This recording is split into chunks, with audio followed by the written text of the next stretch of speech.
Please don't forget to subscribe. He was sent to Spain, to the exile in Spain. Instead, he finished his education at the University of Madrid, and then he went to United States of America. Since the first war of independence, thousands of families emigrate from Cuba. Families of the fighters of independence, they have to left the island, and many of them they settled down in the United States of America. Florida in Tampa was an important cigar factories. The United States imported tobacco from Cuba to make cigars in Tampa. And the Cubans, with experience in the tobacco industry, they got a job in Tampa, and all of them moved north, New York City, and New Jersey. And Jose Marti founded the Revolutionary Party for the Independence of Cuba and Puerto Rico in New York. And this party was the most important organization for the next war of independence, for the preparation of the new war of independence. So Jose Marti was very busy all the time. He was a poet, he was a journalist and a politician. So the most important Cuban on the 19th century. So 1895, several expeditions arrived to Cuba and started the Second War for Independence.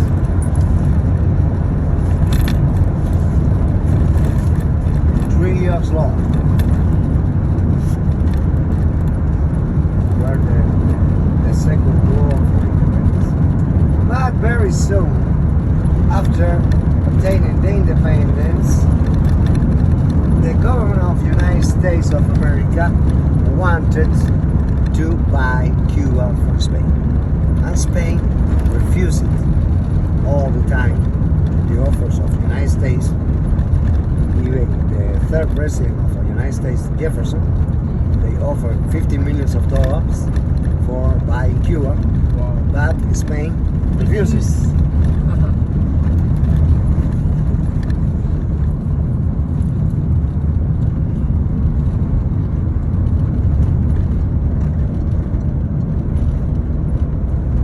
So by the end of the 19th century, the government of the United States was the owner of the company building the Panama Canal, which was opened for the traffic 1912. And the control of Cuba was important also for the military control of the Panama Canal. Even today, one of the important navigation systems in the world, Panama Canal, was bought, so all the company was bought by the U.S. government, and even the U.S. government was involved in the separation of Panama from Colombia. So Panama was a province of Colombia, and the government of the United States organized a revolution, paying a lot of money to Panama in order to separate Panama from Colombia, because the government of Colombia doesn't want to give the United States the exclusive control of the Panama Canal. And they created government of Panama, also with the money of the United States. Of course, they gave them also the control, all the control of the Panama Canal. So there were two important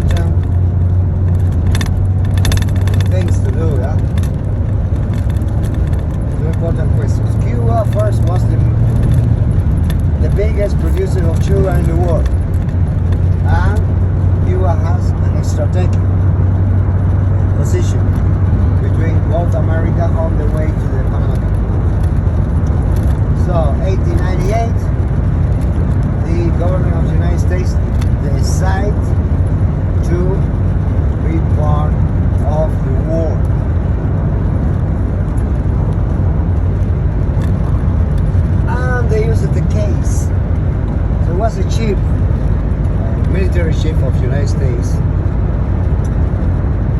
in the Bay of Havana. And one night the ship exploded.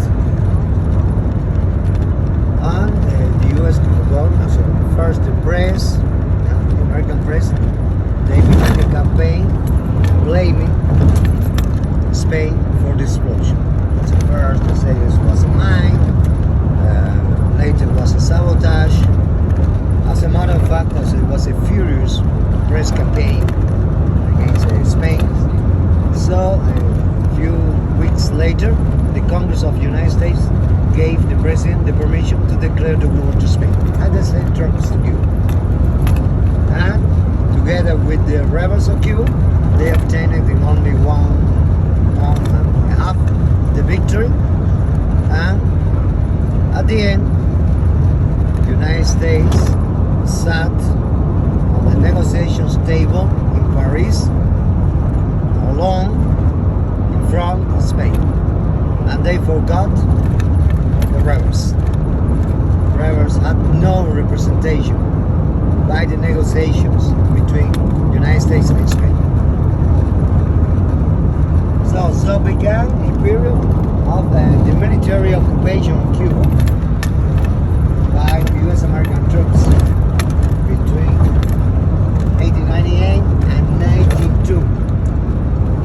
So 92, the government of the United States decided to give Cuba the independence, but they wanted to keep the control of the sugar industry, and they needed military bases, to control the traffic of the Panama Canal.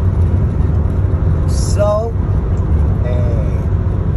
they called a group of important people for redaction of the new constitution. And when the constitution was ready, the governor, that's the general, the US American general, make an invitation for lunch to all the members of the commission for the redaction of the constitution. The constitution was ready, and he presented a piece of paper with 2 extra articles. And so he told to the people, there by lunch, and so they have to include the 2 articles on the paper as an amendment of the Cuban Constitution. Article number 1. Also, Cuban government will give United States the right to intervene in Cuba, so to send troops to Cuba anytime in order to defend the independence and the liberty of it. Which was a contradiction, So Cuba gave another country the right to intervene, as there was no freedom, no liberty at all. And point 1, as the Cuban government commit to rent land to the United States for military base, Navy base at the time. And the result is the base of Guantanamo, Cuba. They still control. It's Cuban territory occupied by the United States, and since 1959